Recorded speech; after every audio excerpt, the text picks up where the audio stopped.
Hello everyone, I'm the Connoisseur, and welcome to my review on the 11th episode of the 8th season of My Little Pony Friendship is Magic, also known as Molt Down. This episode was, in my opinion, really well executed. I think that it was well paced, it had a good moral, the animation was above and beyond, it was really good, and we got to have some characters that, we finally get to see 11 episodes in.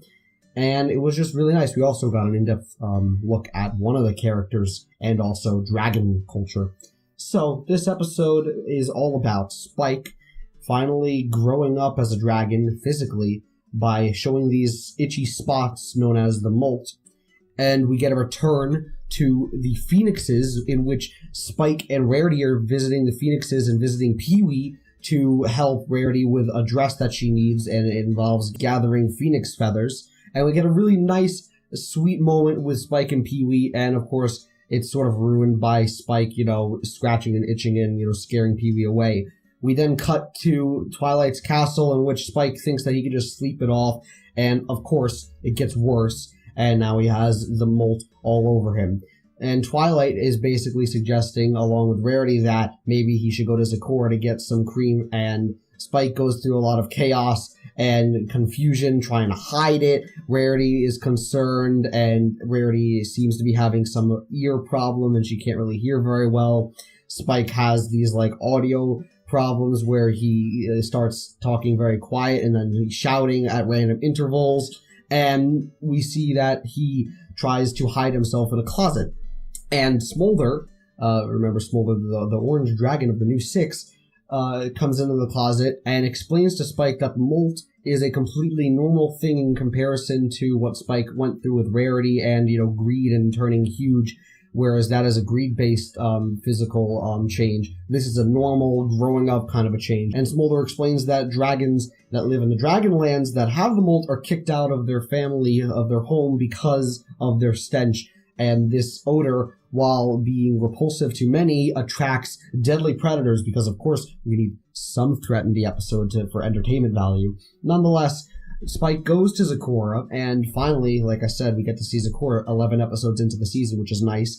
And Spike tries to explain to Zecora the issues that he's having, and Rarity comes in, also wanting to get cream to help Spike with the ailment. And Spike doesn't want to be seen by Rarity in this state, so he tries to hide, but he ends up sort of showing himself and revealing himself, though Rarity can't hear what's going on, because apparently the phoenix feathers affect her hearing, which is a common magical trait, and she eventually just goes off, and Zecora gives her some eardrops to use, and I guess it sort of helps.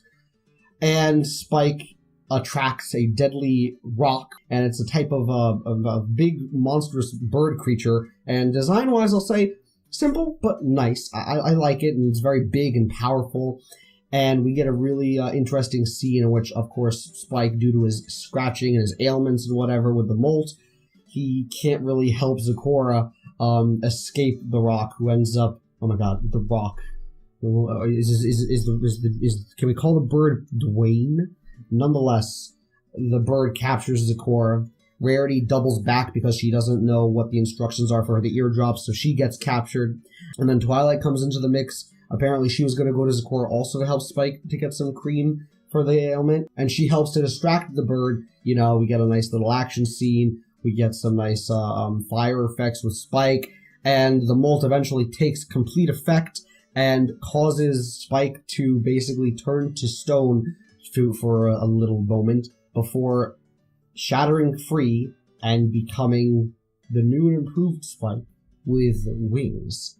And this is a momentous occasion, obviously, because when a character gets wings in the show, it's important. It's really, really important that it's a big change in their life.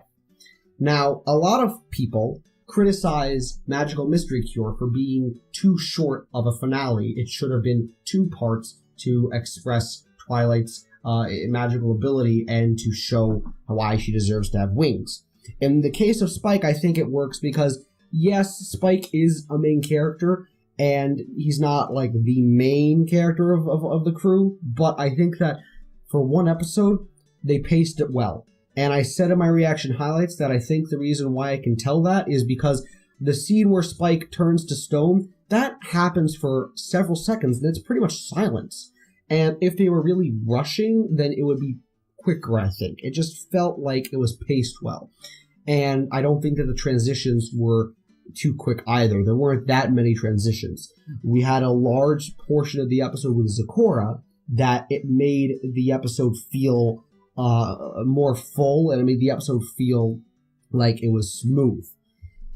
And another thing, and this is a bit of a criticism, is that Spike, learns how to use his wings immediately compared to Twilight struggling with her wings. Now, that being said, I guess Pegasi, when they're born with wings, can use them, more easily. They can learn more easily than a pony that has grown to adult with just a horn or with no horn or whatever. So I guess it makes sense that Twilight would struggle with her wings, and maybe with dragons it's more biological, being I suppose every single dragon grows wings at some point, so it's sort of biological that they would get used to it. That's what I'm concluding with this. And I think that little bits and pieces of the episode, such as Pinkie Pie being Pinkie Pie, when Spike is having shouting problems, I think that was very entertaining, and I like that they included her. I like that we had continuity to, obviously, Pee-wee and the Phoenixes, and also Spike mentioning about his greed making him grow in size, which is also a good reference to previous episodes and seasons back. And, it's a nice recalling of the different things that Spike has had to go through to sort of earn these wings. Now, in the case of Twilight and Spike, the difference is that as much as Spike has grown in Magical Mystery Cure, Twilight, did something that then gave her wings. And in this episode, Spike got wings, which enabled him to do something. So it's sort of flip-flopped. Again, one is biological, and one was a planned thing that Celestia, had waiting and was waiting for her to achieve and to earn. So you can't really compare this episode of Magical Mystery Cure that much, because they are different scenarios. One's biological, one was a planned event in a way. And, I could go on about the episode. I'm not going to, because there's honestly a lot to talk about in terms of, all the different things that Spike has done, the amount of times he's helped Rarity. I mean, yeah, the episode ends off with, a comedic scene with, Rarity using Spike to help model for her dresses, and obviously, this is like, just Spike sort of sucking up to Rarity, and it's cute in a way, but there's obviously going to hopefully be a lot more use of Spike with his wings in the future.